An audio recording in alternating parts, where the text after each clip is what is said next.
I love Batman. I've always loved Batman.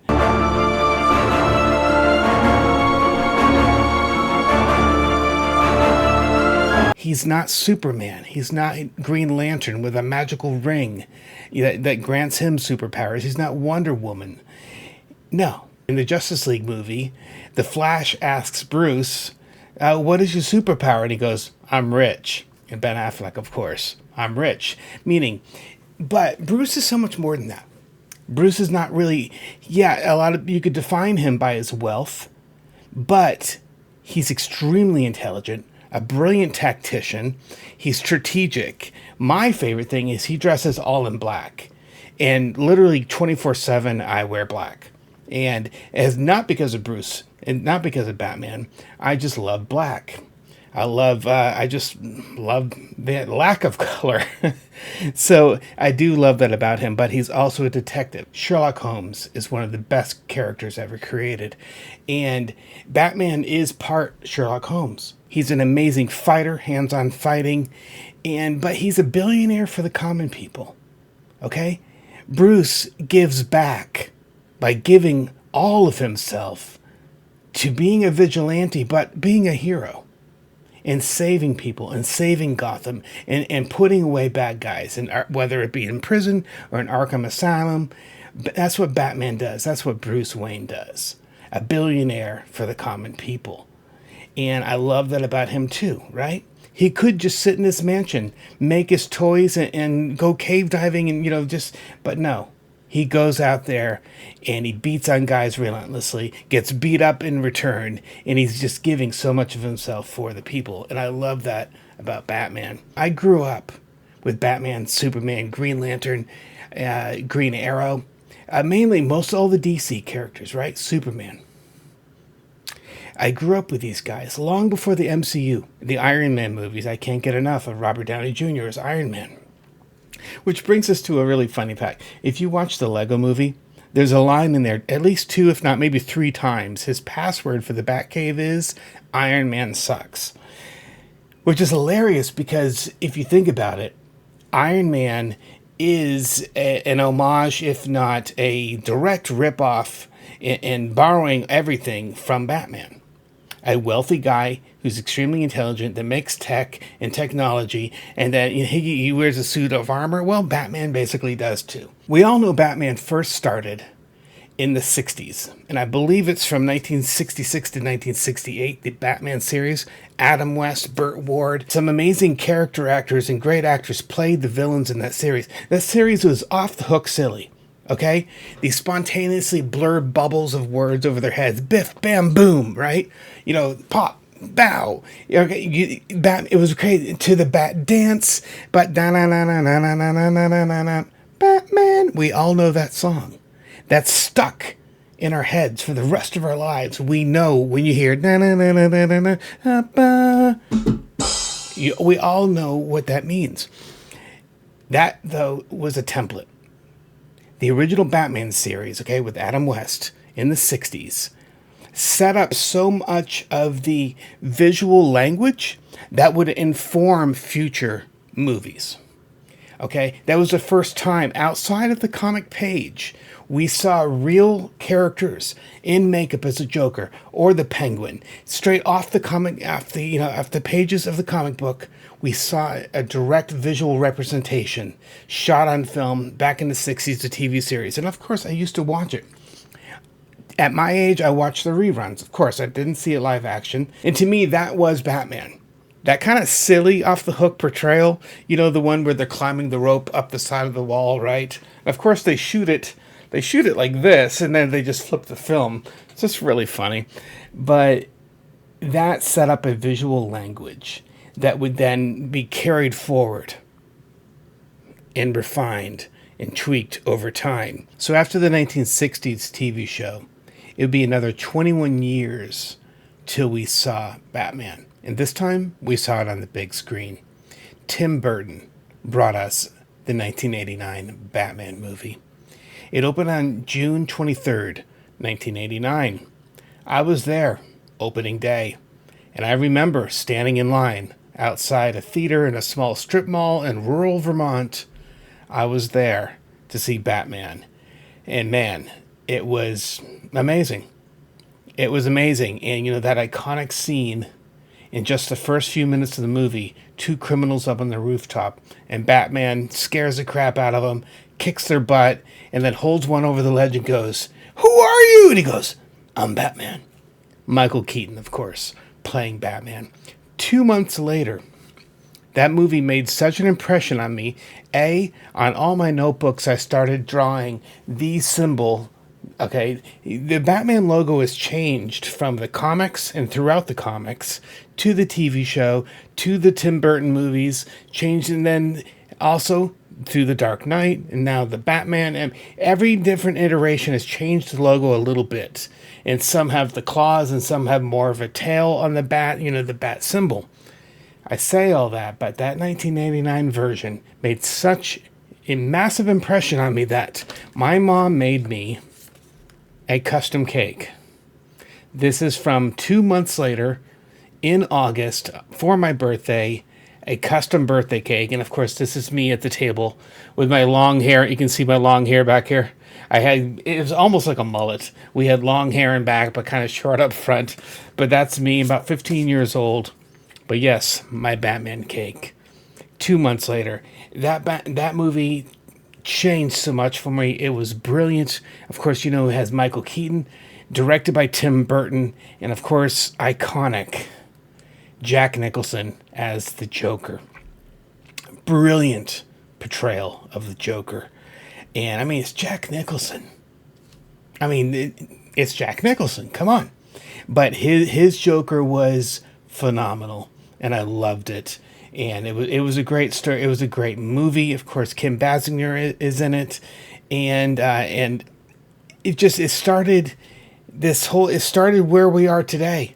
Okay, all these years later, since 1989, we can thank Tim Burton and Michael Keaton for making such a brilliant movie and proving that it could be wildly successful and to make something visually compelling. So after the 1989 Batman movie, which for me, changed everything. 3 years later, in 1992, Batman Returns. Michael Keaton comes back, this time adding Michelle Pfeiffer as Catwoman and Danny DeVito as the Penguin. Much of the, quote, the dark noir feeling of the Batman movie carried over. Tim Burton, again, directing. So this is all, again, his vision. Added some new characters, Max Schreck and some other people, but this is where the quality for me started to go down. Michelle Pfeiffer, really good as Catwoman. It worked. She did well. Danny DeVito, a little over the top. What can I say? He's Danny DeVito and he's Penguin. And he did an okay job. A lot of it's kind of disgusting, as I think it was meant to be. But there were some puns and sexual innuendo in there that told me, and it's just indicative of writing suffering. And a lot of these lines were delivered by Penguin, kind of a degenerate pervert, if you will. Not to mention a psychopath that grew up in the sewers. So, 1992, Batman Returns. Following that, 1995, this is where the crap hits the fan. And it really gets bad after this. Batman Forever. We changed Bruce Wayne. We changed who plays Batman. This time around, Val Kilmer. Val Kilmer did an okay job. I don't want to say anything bad about Val Kilmer. Come on, the Iceman from Top Gun. But it's not his fault. I put all of the blame on the writing and the direction by Joel Schumacher. So Tim Burton gave up the reins. I think he kept producing the films, but Joel Schumacher became the director. The next two films, Batman Forever and Batman and Robin, if I were to put it in just a few words, homoerotic fever dream. That's what these movies feel like. The bat suits got really ridiculous. They added nipples to them. And the really, what's the word? The over-the-top, self-indulgent butt shots, all right? When they're putting on the Bat and Robin suits, shots of their butts and close-up. And it's ridiculous. homoerotic fever dream. That's what these movies felt like. So in Batman Forever, yes, we got Joel Schumacher at the film, Val Kilmer taking over as Batman, Tommy Lee Jones, and Jim Carrey. Jim Carrey, of course, playing the Riddler, Tommy Lee Jones playing Two-Face. Tommy Lee Jones did okay. But man, after The Fugitive, you expect Tommy Lee Jones, right? This was not what we got from The Fugitive. I loved him in The Fugitive. This was not that. Now, Jim Carrey is Jim Carrey.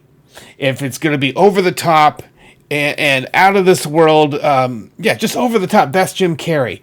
And he delivered in spades. In way too many question marks.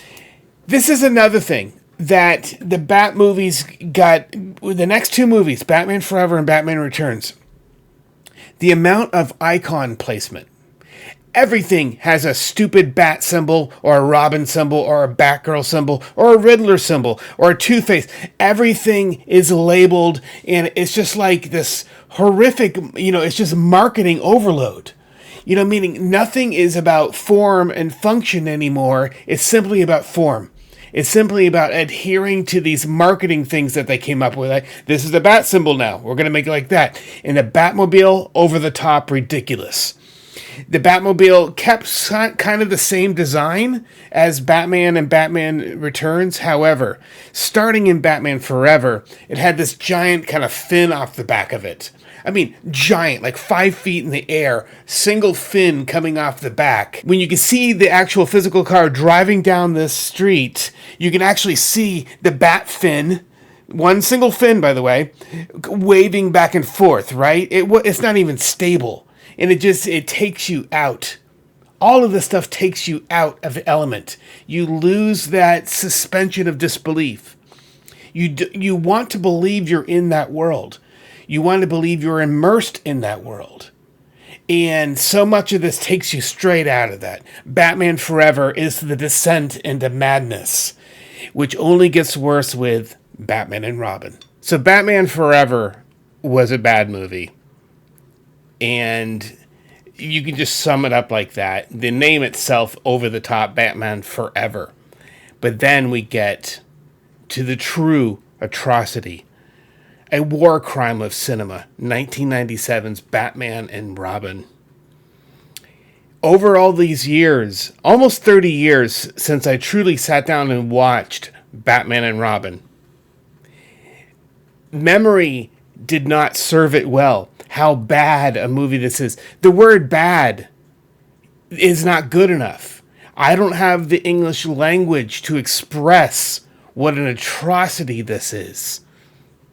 An affront to intelligence, to cinema, and what a desecration it is to Batman. Words cannot describe. Of course, 1997, Batman and Robin, okay? Joel Schumacher, once again, homoerotic fever dream. That's how I describe his Batman movies. Arnold Schwarzenegger, George Clooney as Batman, Chris O'Donnell as Robin, Uma Thurman as the plant lady, yes, Poison Ivy, and finally Alicia Silverstone as Batgirl. Yes, memory did not. So I forced myself to watch this movie, and every line, 98% are puns. It's gonna freeze tonight. It's getting cold in here. Arnold Schwarzenegger.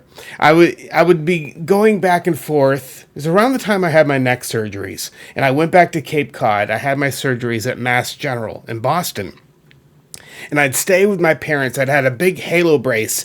Okay, I looked like a Batman villain myself, right? This big metal bars looking up a halo brace bolted to my head as I'm recovering from catastrophic and life-saving neck surgery. And there at the Cape Cod airport, because Arnold Schwarzenegger was married to Maria Shriver, who's a friend of the Kennedys. The Kennedy compound is on Cape Cod. So Arnold Schwarzenegger flew his private jet, which is like a 737. It was a passenger jet, his private plane. But on the side, emblazoned, was the whole Batman and Robin theme. for that movie. He was a flying advert for Batman and Robin. This was style over intelligence. This was form, if you can call it that, over function.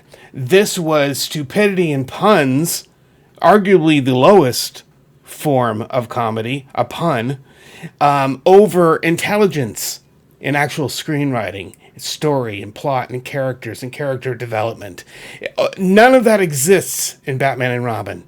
Nothing intelligent exists in Batman and Robin. The desecration they did to the Bane character, which we saw, we're about to talk about soon, in Batman Rises, we saw a proper Bane, okay, as a character, beautifully done. But Batman and Robin, words, I don't have the words. I don't have the English language to express what an atrocity and what an affront to intelligence this movie is.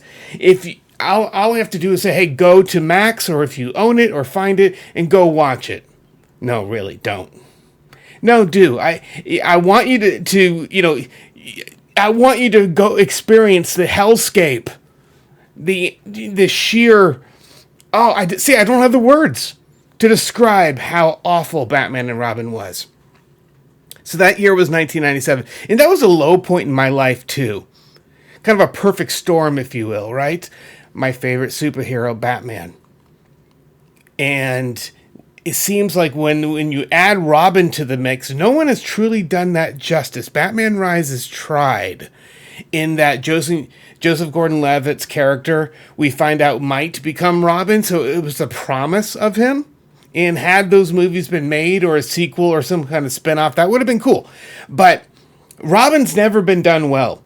Smart move by Zack Snyder. We'll get to it in Superman and Batman versus Superman, where Robin's, the Joker took him out, and it's in the Batcave. Haha, the joke's on you, or something like that is written on Robin's costume.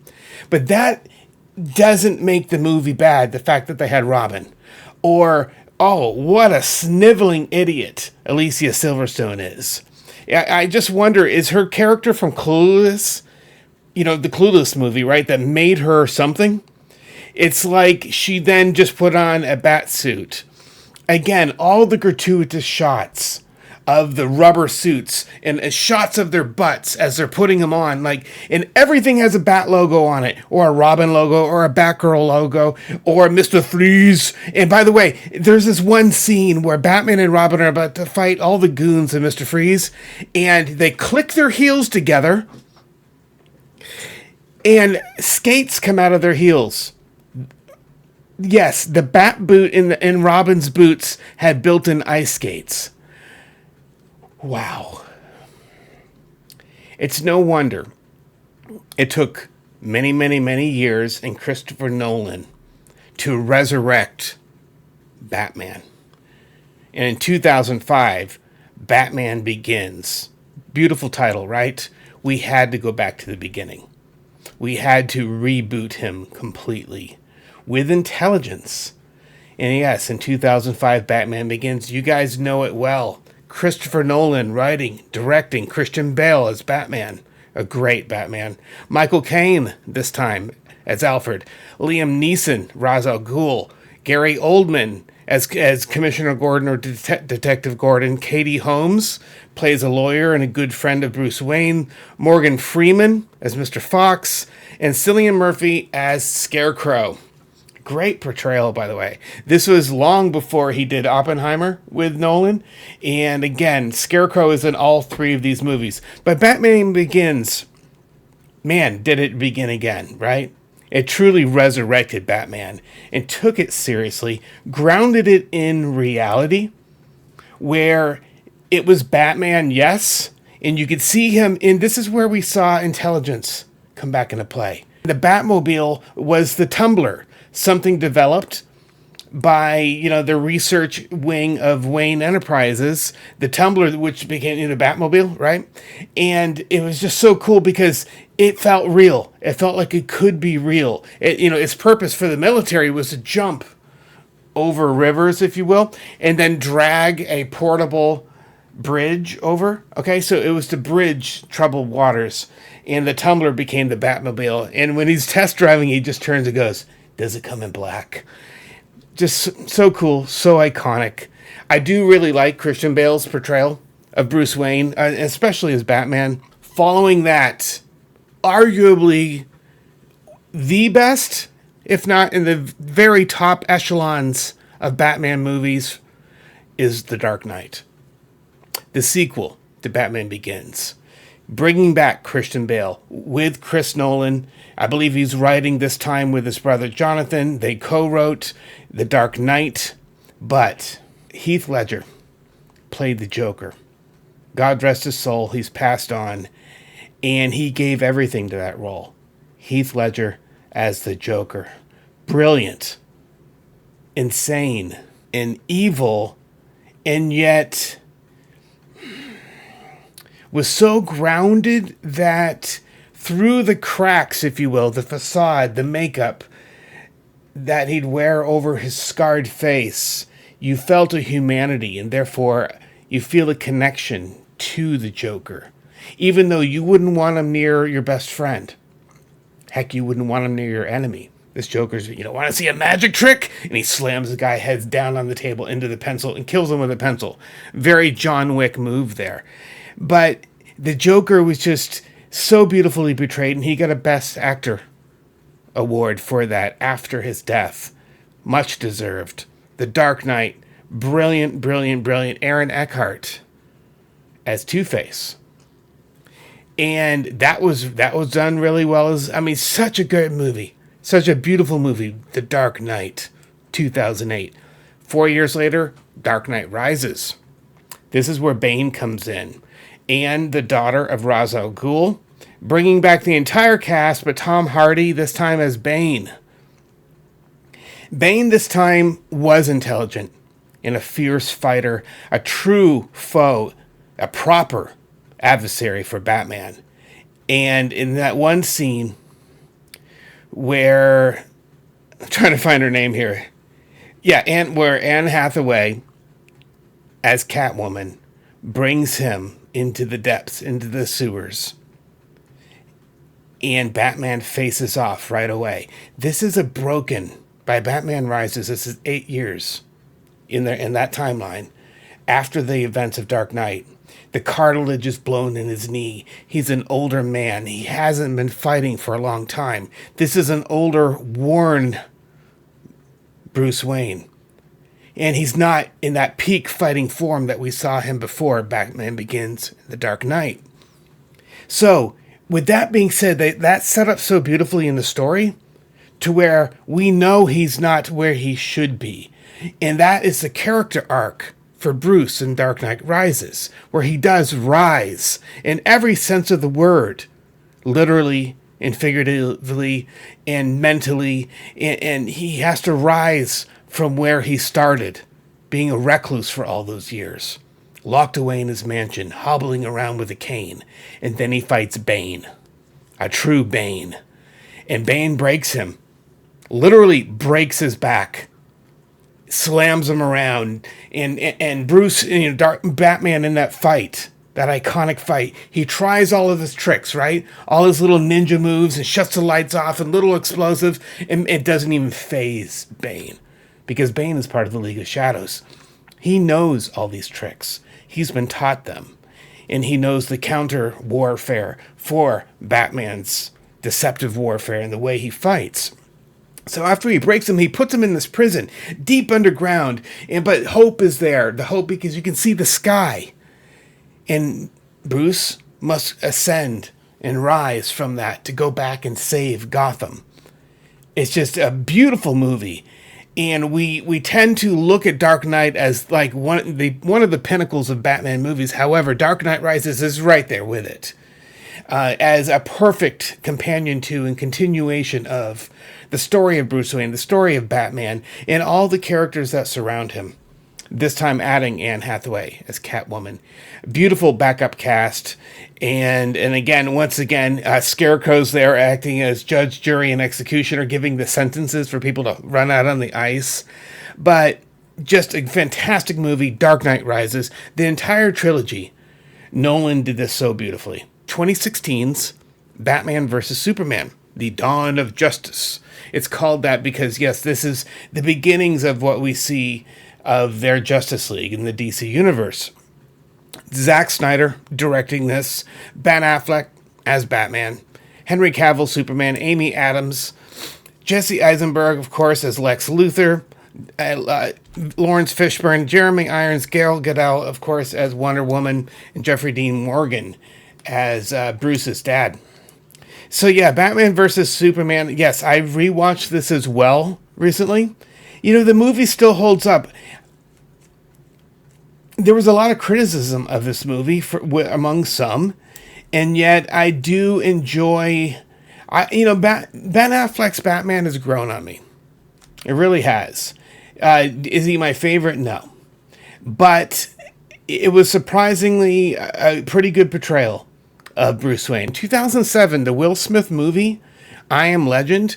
There is a poster, if you will, a billboard in Times Square. Of course, it's digital. In I Am Legend, Will Smith is, quote, the last man on Earth. After a viral contagion has taken out most of civilization, he's still looking for a cure.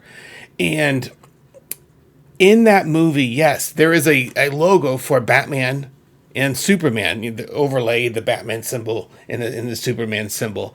And people have just been in wonder, like, how could that be a billboard, a virtual billboard in 2007 when Batman versus Superman, the movie, wasn't made till 2016? Well, it's because it's the same writer. The guy who actually wrote a treatment or screenplay for that in the early 2000s ended up writing I Am Legend and put that in as an Easter egg. So how cool is that we see the very same kind of iconography, the bat symbol over the Superman symbol. 2017's Lego Batman, Will Arnett. You know, I've loved Will Arnett ever since and still do for his portrayal of Job on Arrested Development. If you haven't watched it, go watch the first 2 to 3 seasons of the first 3 definitely, of Arrested Development. It's on Netflix. He plays Job. And Will Arnett is he's gifted, he's talented, but you know what? He could be a live action Bruce Wayne. It would be a different kind of take, but I think it's really good. I really like Will Arnett's Lego Batman. And by the way, fun movie. Man, rewatching Lego Batman recently was a blast. I enjoyed every moment of it. It was over the top, it was fun, it was colorful and action-packed and explosive, but still did justice to the Batman character and stayed true to who Bruce Wayne is. And he had his own character arc, kind of kiddie form, like I gotta find friends and I need friends and that kind of, but the acceptance of friends and instead of being a loner, that was a story arc for Bruce and Lego Batman. But it works because that's the kind of movie it is. Lego Batman, a lot of fun. 2017 Justice League. This is the first time we saw the Justice League. Around that time, Zack Snyder, who basically helped write and direct Justice League, well, he lost his daughter. Very sad. She took her own life, and Zack and his wife, who helps produce his movies, they had to step away. And Joss Whedon, famously from the Buffy and Angel universe. Of course, Joss Whedon directed and wrote the first 2 over at Marvel. He did the first 2 Avenger movies, right? Avengers and Age of Ultron. Well, Joss came over. This is after that, right? That was like 2014, 2012 for the Avenger, first couple of Avenger movies. Well, he came over and took the reins of Justice League. Woo! It's famous. Famously, he reshot so much of this stuff. Didn't use 60 to 80% of what Zack planned or what Zack had shot, and did not have Zack's vision, and that version came out. And we got to see the continuation of Superman with Henry Cavill and, of course, Ben Affleck as Batman. Because of fan input, by 2021, Zack Snyder's Justice League came out. Couple of versions. There's a colored version and there's a gray version, Justice is Gray. This is over 4 hours long. It's the longest DC movie that's ever been made. Over 4 hours long. And when you watch Justice League, and I suggest you do, It's really good. Zack Snyder's version is really good. When you watch Justice League, you see what could have been back at that first 2017 version, because he did, it was a great movie. Heavy use of CGI. It's everywhere. It's everywhere. But it's a darn good movie. And I really like Bruce Wayne in this. I like his Batmobile. He's got this big bat troop carrier, which is really cool. And it comes out of the lake and the waters separate the bat caves down there. And they kind of tamp down on the Flash. I can't stand that guy. I can't wait till DC finds a new Flash, by the way. Get rid of Ezra Miller. Don't care for him. But in 2021, Zack Snyder, it was released digitally, not in theaters. They should actually release it in theater. It'd be cool to see an IMAX version of that. See it on the big screen. But Zack Snyder's Justice League, I'm so glad he was able to come back and finish that movie. You know, Marvel took all those years to build up multiple films and having characters, 3 Iron Men and multiple Thors and multiple Cap Americas, and then adding the Guardians and all these little puzzle pieces to get to the big juggernaut movies of Avengers, right? And we get to, of course, the Infinity War movie and then finally Endgame. And you can kind of see this roadmap, and that was done really well. Okay? This road and this path where they build up and they build up, and they kept the properties going until they had the big ensemble movies. Well, DC didn't do that. Yes, we had Wonder Woman, we had Batman, and we had 2 Superman technically movies, and I guess we had an Aquaman, but they did it in shorter form. They kind of, it was kind of rushed a little bit. The Batman, written and directed by Matt Reeves with Robert Pattinson. Man, I really like his portrayal as Bruce Wayne. It's dark, it's brooding.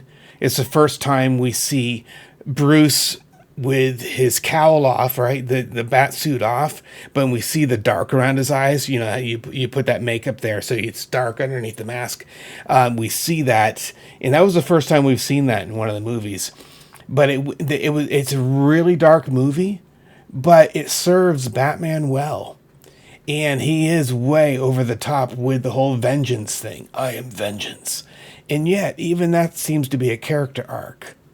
Because those words and kind of that creed that Batman carried, right? I'm the vengeance against the bad in the city and for Gotham.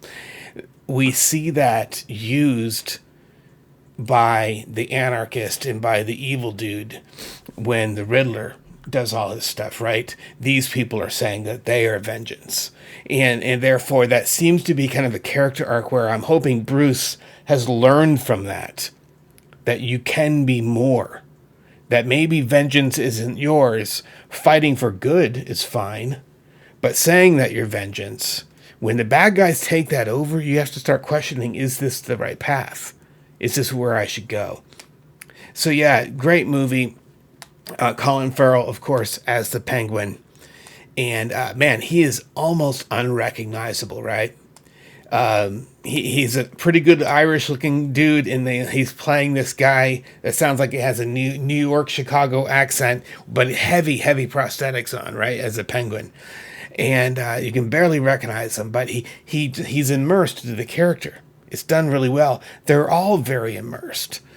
And Zoe Kravitz, of course, playing Catwoman, if you will. The 1960s TV show was the first time that we saw visual representations off the comic book page, and we saw it actually living and breathing on screen.